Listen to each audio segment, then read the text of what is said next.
All right, we're live. Okay, we're back after our break on April 20th at 11:30, more or less. Jen Carby, thank you for being here and for working so hard on our memo that we'll send off to Appropriations. And I think we've got a draft of the memo on our webpage. So why don't we just go to that? Okay, I will put it up. Okay, perfect.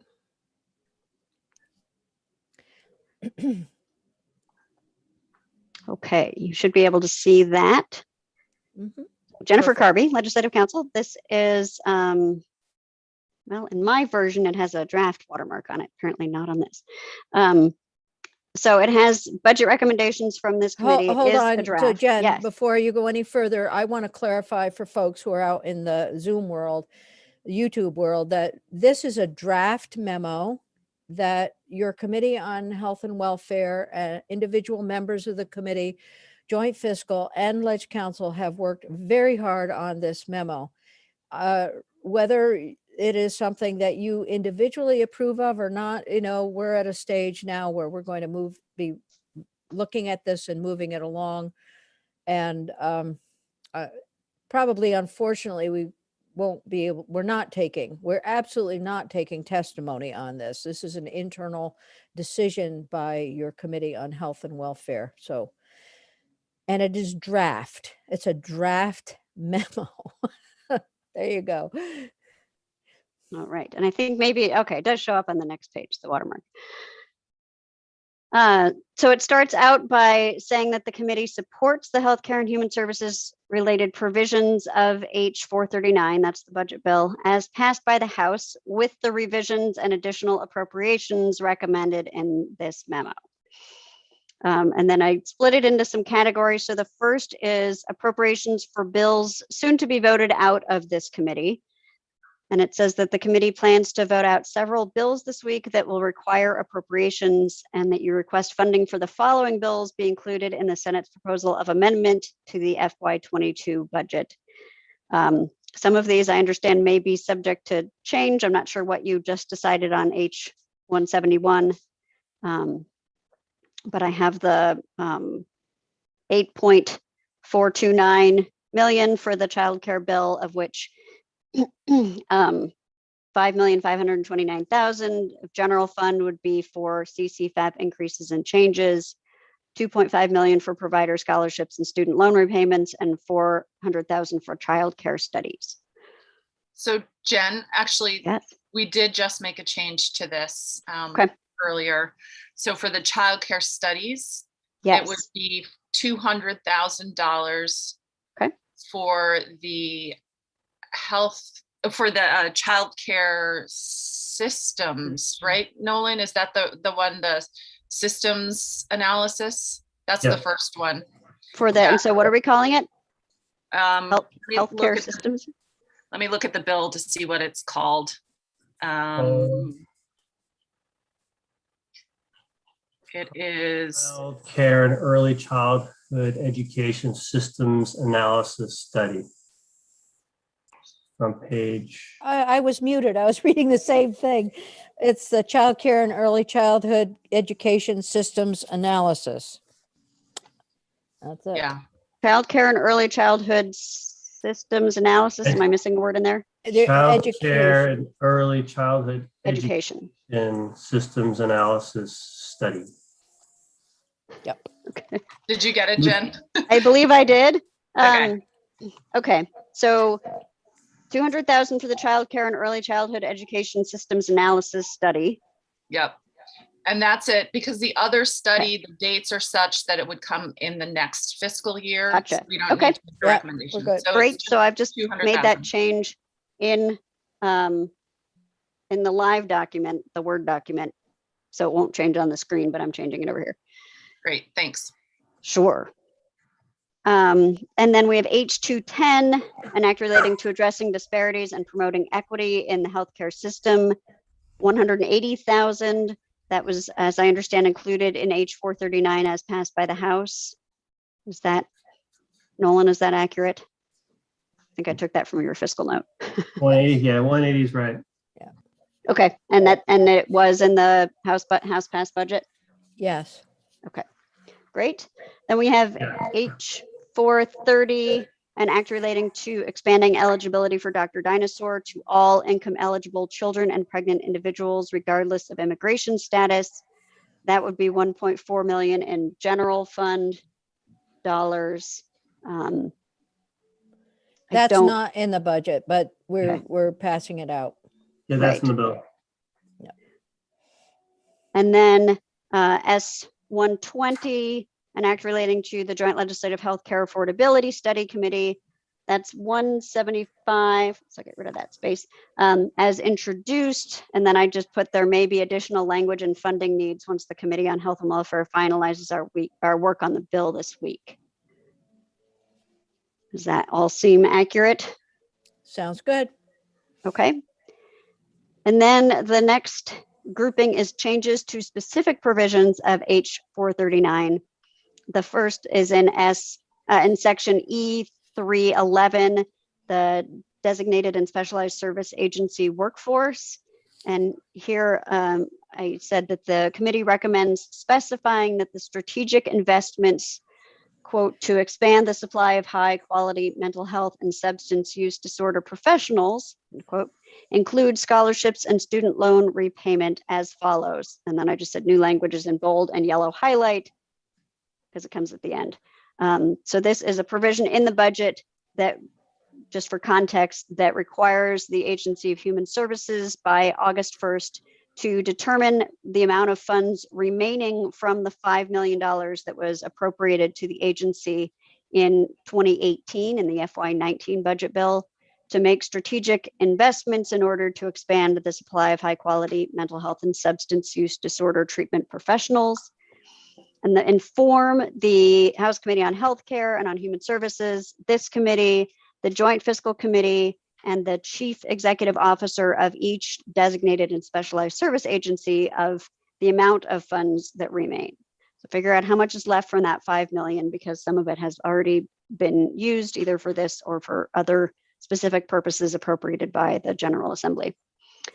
And then it says, notwithstanding any provision of that original FY19 budget language to the contrary, the agency must direct the chief executive officers to agree on an appropriate allocation of the funds for strategic investments to expand the supply of these professionals, and which the officers would report to the Agency of Human Services, and then AHS would distribute the funds to the DAs and SSAs according to the agreed upon allocation.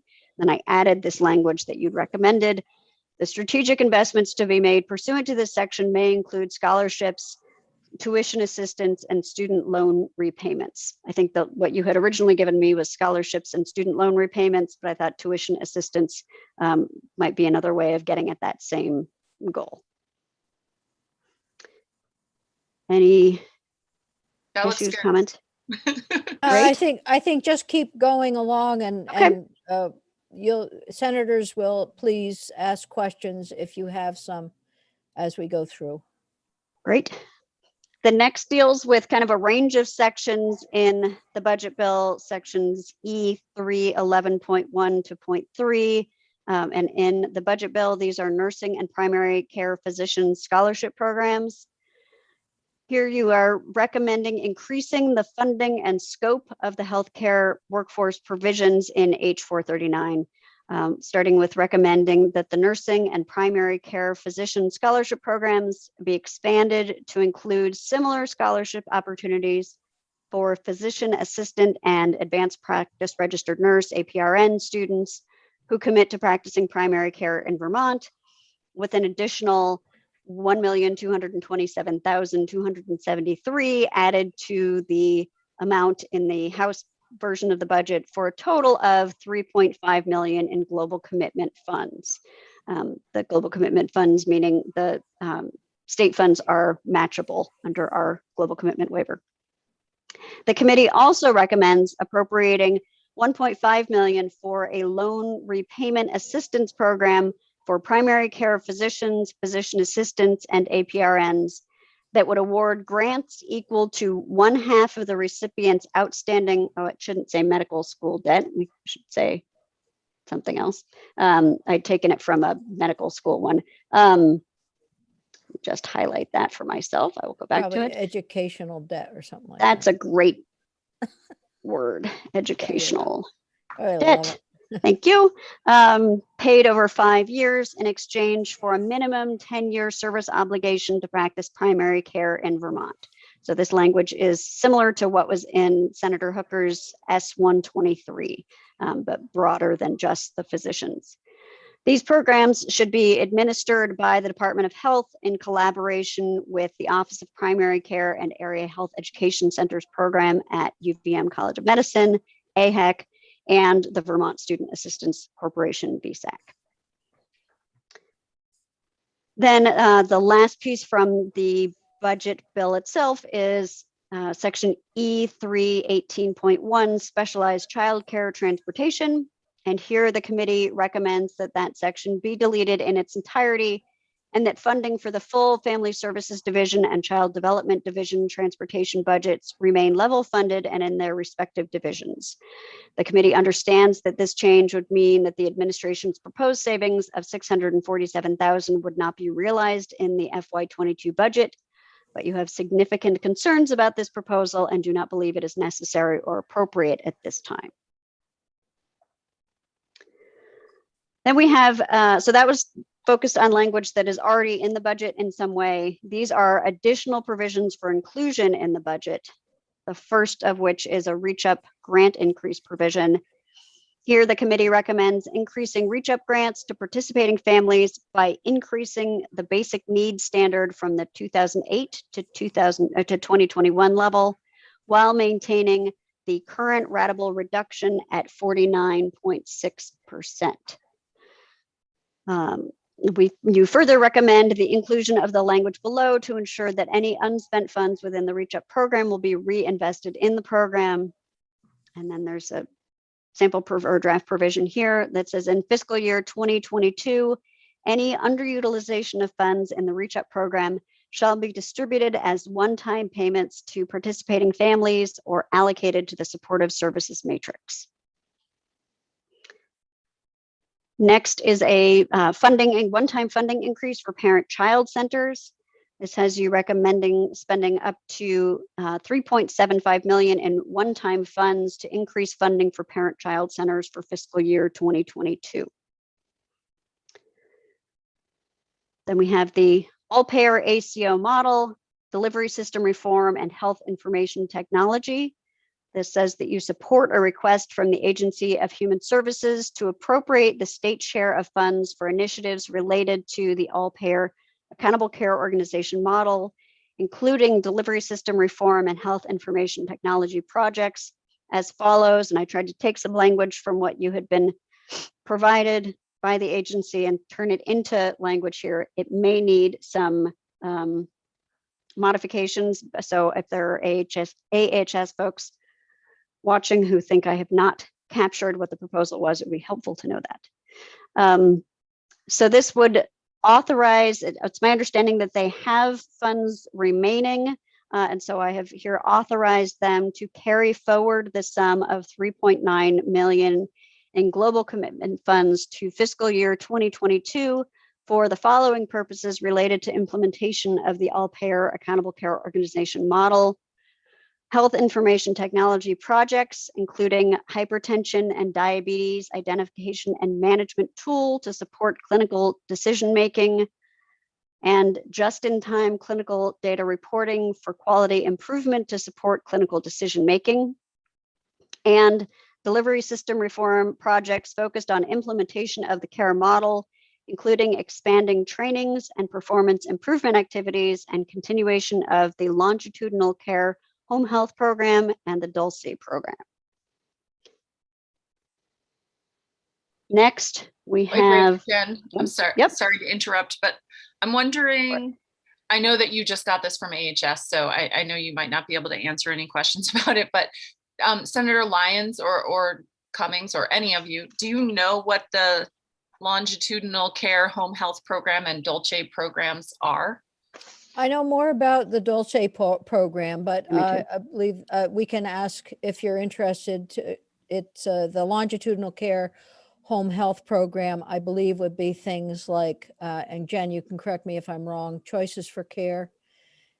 I don't know what falls under what they're terming the longitudinal I think it's, home health program. I we would can, be reluctant to speculate. okay. Dulce program is a program similar that many of our parent-child centers have moved toward, which provide a primary care and other services, home visiting and so on.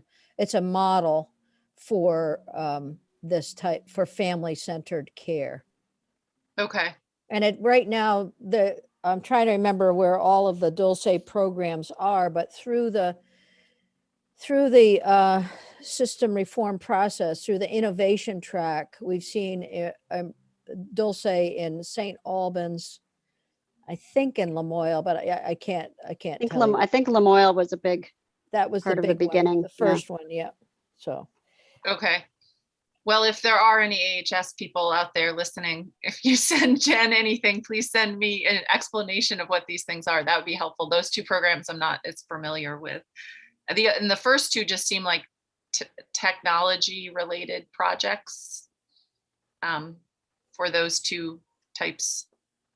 But I think I think that so. There were a lot of capital letters, and everything was capitalized. It was a little unclear to me what was a proprietary name and what was not. So I uncapitalized them because I couldn't find anything that indicated that they were official names of things.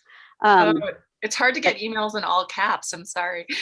Yes. Well, it wasn't in all caps. Every word was basically started with a capital letter, I see. like it was the name of something official, but I'm not sure it is. Okay. Thank you. So I have just added the word article A in front of hypertension and diabetes identification and management tool. It wasn't in what they sent, but it doesn't sound grammatically correct without an article. So we'll see. All right. Then we move into DFR's benchmark plan review. And I think this is something the committee had talked to Emily Brown from DFR about fairly recently. That gives a little background. DFR has applied for a federal grant that would support an in-depth review of Vermont's benchmark health insurance plan, which establishes the essential health benefit package that must be included in all of the health insurance plans offered in Vermont's individual and small group markets. The federal government recently began allowing states to make certain changes to their benchmark plans, and DFR intends to evaluate the extent to which the current benchmark plan is meeting Vermonters' needs and whether modifications are appropriate. And so this has this committee recommending adding some language to the budget to direct that DFR's analysis focus on the potential impact of requiring coverage for certain benefits. And so here it would have the Department of Financial Regulation in consultation with the Department of Vermont Health Access, the Director of Healthcare Reform in the Agency of Human Services, the Green Mountain Care Board, representatives of healthcare consumers, healthcare providers, and health insurers, and other interested stakeholders. DFR would review Vermont's benchmark plan establishing the state's essential health benefits to determine whether to recommend requesting approval from CMS to modify the benchmark plan. The department shall determine the potential impacts of modifying the benchmark plan to include coverage of one or more of the following: hearing aids, dentures, durable medical equipment, and fertility services. And then by January 15th, DFR would provide the results of its benchmark plan review and any recommendations for modifications to this committee and the Finance Committee, as well as House Healthcare and House Human Services.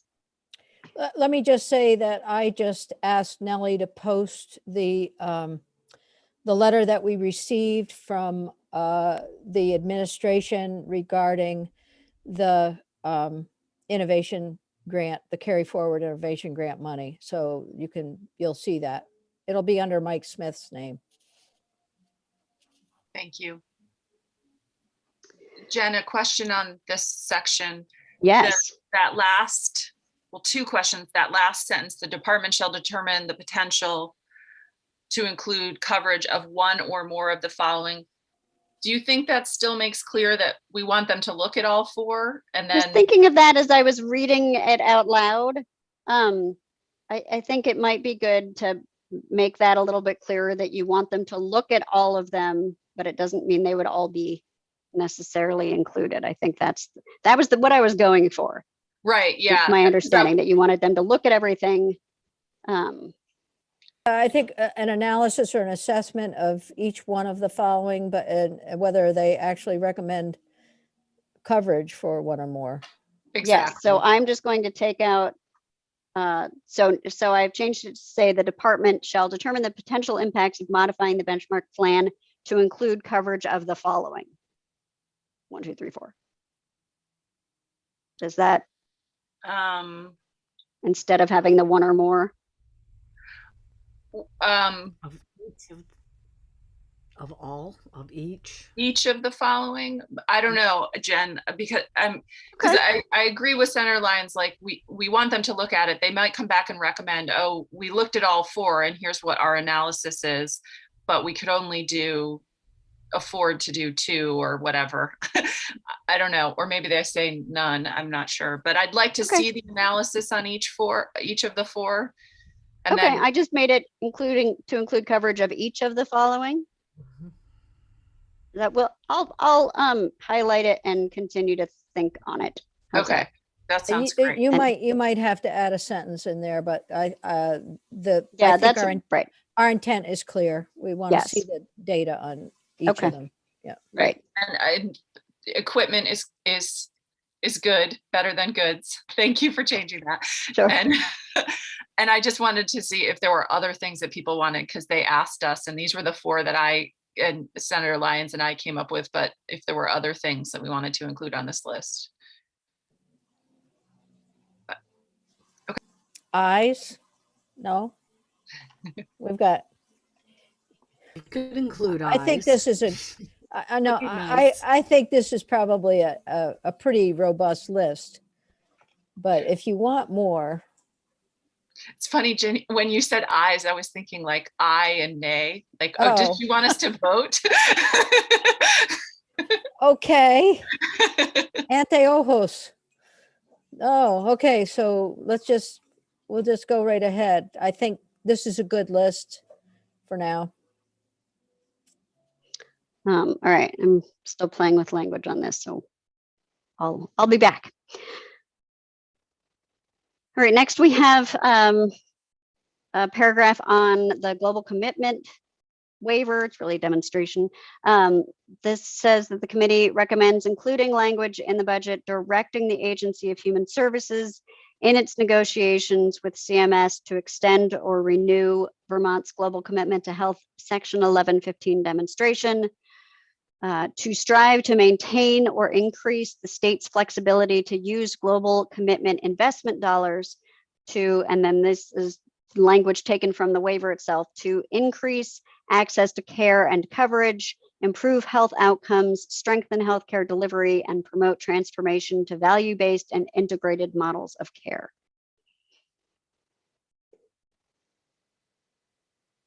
Then we have some additional, a paragraph on expanding capacity in the healthcare professional education programs. This says the committee recommends including language in the budget directing the University of Vermont and the Vermont State Colleges in consultation with AHEC and VSAC to explore ways to expand capacity in their healthcare professional education programs in order to increase the number of graduates entering Vermont's healthcare workforce as follows. And I put in UVM and the Vermont State Colleges. Obviously, you could add other programs there as well, or if they have an organization that represents them, we could add that. But this would direct the University of Vermont and Vermont State Colleges in consultation with AHEC and VSAC to explore opportunities to expand capacity in their institutions' healthcare professional education programs in order to increase the number of graduates entering Vermont's healthcare workforce, particularly in the professions and fields of nursing, primary care, and psychiatry. And if there are others, we can add those as well. I guess I would like to add mental health counselors, social work, mental health counselors in this list, because I know that if there were greater capacity, we'd probably see more graduates that fit with, I mean, it's all healthcare here, but Yeah, I think I would just put it in with psychiatry. I think, Sure. we've heard a lot of, so what I just typed in here is in the nursing, primary care, and mental health and psychiatry. okay. Or And that, psychiatry and other mental health professions. Maybe Okay. That's good. Okay. Knowing that they're not all related to, they're not all healthcare. So as a definition within the higher ed. So when you think about social work and you think about social work, MSW with a focus on mental health counseling, that's not within the allied health area. So that's the only question I'm raising about how to include it. It's kind of a separate little spot. I'll leave it to you to think about. Okay. Yeah, I don't know. I have to say I don't know enough about the structure of the higher education programs to know whether they do or do not social work, include. for example, social work at UVM is in the School of Education and Social Sciences, and other places it's similarly done. So this is all more about allied health and healthcare professionals. Okay. You could put, if I may, in the line, it says Vermont's healthcare workforce. You could say Vermont's healthcare and social services workforce. Because I hear you, Senator Lyons, I hear you that social workers wouldn't necessarily be considered healthcare workers, even though they do provide a lot of healthcare. They are healthcare workers, aren't they? But right. So depending on what you were looking to do, the other thing that we could do is refer to clinical mental health professionals or something like that. That's fine. That's fine. The message will be clear, I think. Yeah, I think clinical mental health professionals is a better umbrella term, Jen, because that would include social workers who do that. That's what my sister does, for example. Do you still want social services added to the lead-in language, or keep it as healthcare now that we've changed? I would include it. Okay. There's strong implications there for people doing mental health counseling and substance use disorder counseling that we have a great need for right now. Okay. And the language itself now is, the legislative language talks about, particularly in the professions and fields of nursing, primary care, psychiatry, and other clinical mental health professionals.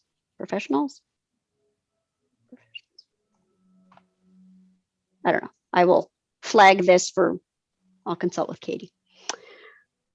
Thanks, Jen. All right. And then finally we get, not finally, second to last, we get to additional one-time appropriations. So this has the committee recommending appropriating the following amounts in one-time funds.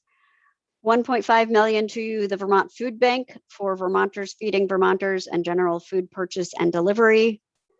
1 million to the Vermont Association of Area Agencies on Aging to support nutrition programming.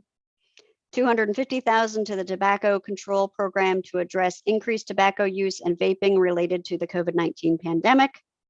And 385,000 to be distributed among the Association of Africans Living in Vermont, Connecting Cultures, the Howard Center, and the U.S. Committee for Refugees and Immigrants Vermont Refugee Resettlement Program.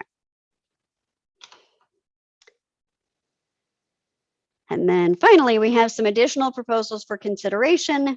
This says the committee has identified certain additional proposals that you believe warrant further consideration by the Appropriations Committee. So this is creation of a provider innovation grant program through the Agency of Human Services to award grants to primary care providers, mental health providers, and long-term care providers to address their care management, delivery, redesign, technology, and infrastructure needs as they recover from the economic effects of the COVID-19 pandemic. creation of a dental assistance program to help Vermonters with the costs of dental care that was delayed, in some cases with detrimental effects as a result of the COVID-19 pandemic, and consider setting aside ARPA funds or future federal infrastructure monies to address the needs of mental health and substance use disorder treatment facilities throughout the state, including the designated and specialized service agencies. And that is the end. Okay. We're actually over our time, which is unfortunate because we've gotten to the end. I think if committee questions or Jen, the memo looks really good, and I think it does sort out our priorities pretty much in order. Great.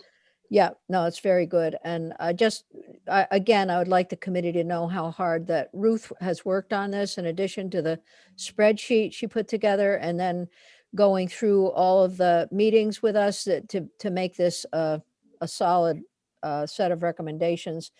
And of course, Nolan, without whom we couldn't do anything. So thank you.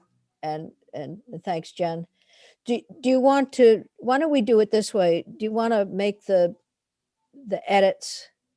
And then before we go into 171 tomorrow, we'll pick this up and vote on it. Maybe you could send it out to us so we have a final draft to look at. Sure, I will make these changes and have it edited by our editors who have not looked at it yet, and then I can send it out to the committee. Perfect. Okay, Thank- that's good. Thank you so much, Jen. You Sure. took our spaghetti and made it readable. So thank you. All right. So any committee, we're late, and I know that some of us have to get to a caucus, so it's the usual, the normal Tuesday caucus that is beginning at an abnormal time. So Okay, we'll see everyone. good to see you all. I'll see you tomorrow bright and early.